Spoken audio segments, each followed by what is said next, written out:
Hello learners, welcome back to our channel remarkable studies. आज की video है part 24 हमारे कैश फ्लो स्टेटमेंट चैप्टर में। हम एक्सरसाइज के क्वेश्चंस जो है वो स्टार्ट कर रहे थे, किए हैं हमने हमारे कैश फ्लो स्टेटमेंट चैप्टर के टीएस गरेवाल बुक के। चलिए आज हम एक और क्वेश्चन सॉल्व करते हैं जो है क्वेश्चन नंबर 15। सबसे पहले चलिए हम क्वेश्चन को रीड करते हैं। क्वेश्चन में हमें क्या क्या चीजें गिवन है। क्वेश्चन में आपको बताया गया है Charles limited earned a profit of 1 lakh after charging depreciation of 20,000 on asset and a transfer to general reserve of 30,000. Goodwill amortized was 7,000 and gain on sale of machinery was 3,000. आपको question में बताया गया है कि चार्ल्स लिमिटेड नेम की एक company है या एक बिजनेस है जिसका प्रॉफिट जो है वो 1 लाख है। ये जो प्रॉफिट हमने 1 लाख का कैलकुलेट किया है, ये हमने कैलकुलेट किया है after charging depreciation, transfer to general reserve, goodwill amortized and gain on sale of machinery.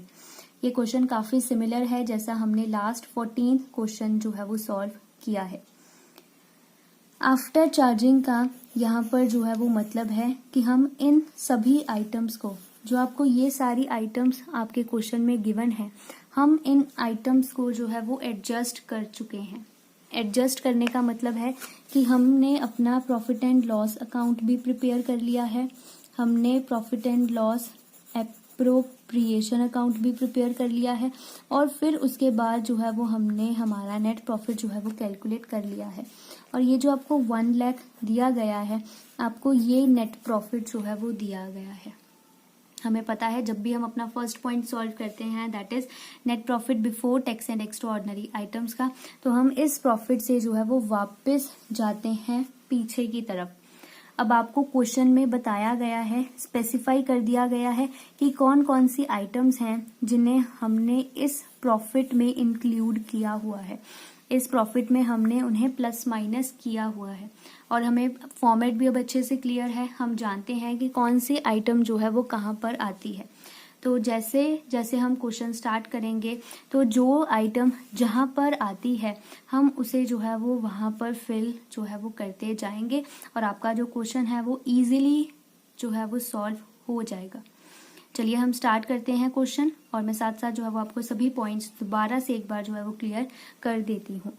सबसे पहले जब भी हम अपना क्वेश्चन सॉल्व करते हैं तो हम इसे स्टार्ट करते हैं नेट प्रॉफिट से।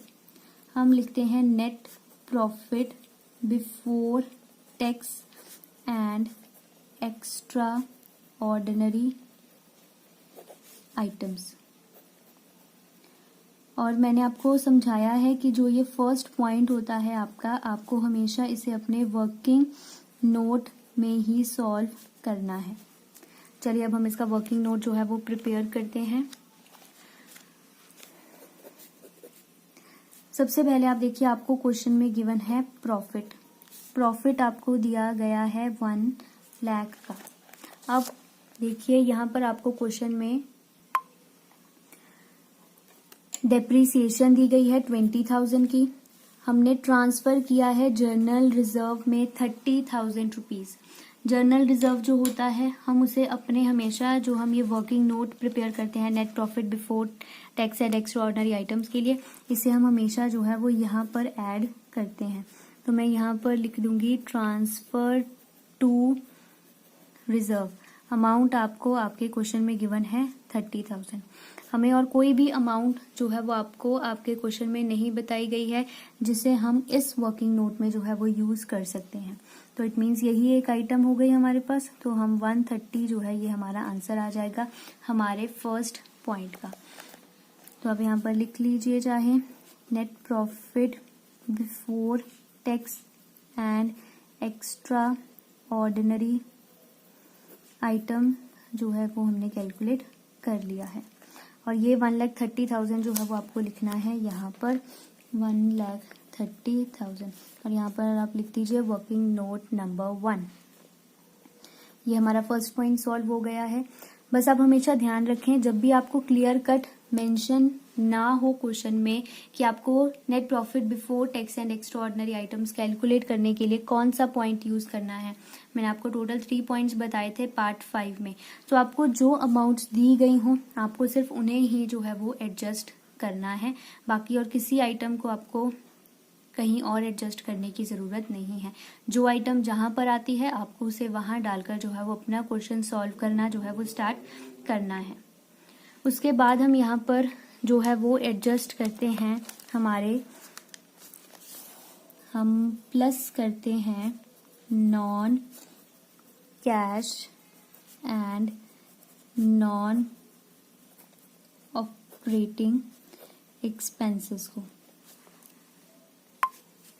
आप देख सकते हैं आपको क्वेश्चन में जो है वो गिवन है depreciation of 20,000 on asset.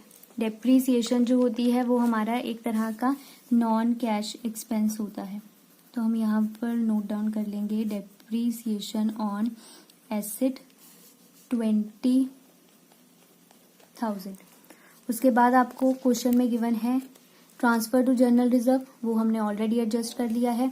Goodwill amortised was 7,000। जब भी हमारा कोई भी इंटेंजिबल एसेट हम राइट ऑफ करते हैं तो वो हमारा एक तरह का और नॉन ऑपरेटिंग एक्सपेंस होता है जिसे हम अपने प्रॉफिट एंड लॉस अकाउंट में जो है वो इंक्लूड करते हैं। तो मैंने यहाँ पर लिख दिया goodwill amortised non operating expense है। अमाउंट आपको क्वेश्चन में दी गई है 7,000। इसके बाद जो है वो हम माइनस करते हैं यहाँ से non cash and non operating incomes को। आप देखिए आपको क्वेश्चन में जो है वो गिवन है gain on sale of machinery. Gain on sale of machinery जो होता है, gain on sale of machinery जो होता है ये हमारा एक तरह का जो है वो नॉन ऑपरेटिंग इनकम होती है। तो हम अपनी नॉन ऑपरेटिंग इनकम्स को जो है वो यहाँ से माइनस करते हैं और अमाउंट आपको क्वेश्चन में गिवन है 3,000। जब हम इन्हें एडजस्ट करेंगे 20,000 प्लस 7,000 माइनस 3,000 तब हमारे पास अमाउंट आ जाएगी 24,000 और आपको इसे जो है वो यहाँ पर आउटर कॉलम में मेंशन करना है। अब आपको प्लस करना है 1,30,000 प्लस 24,000 को।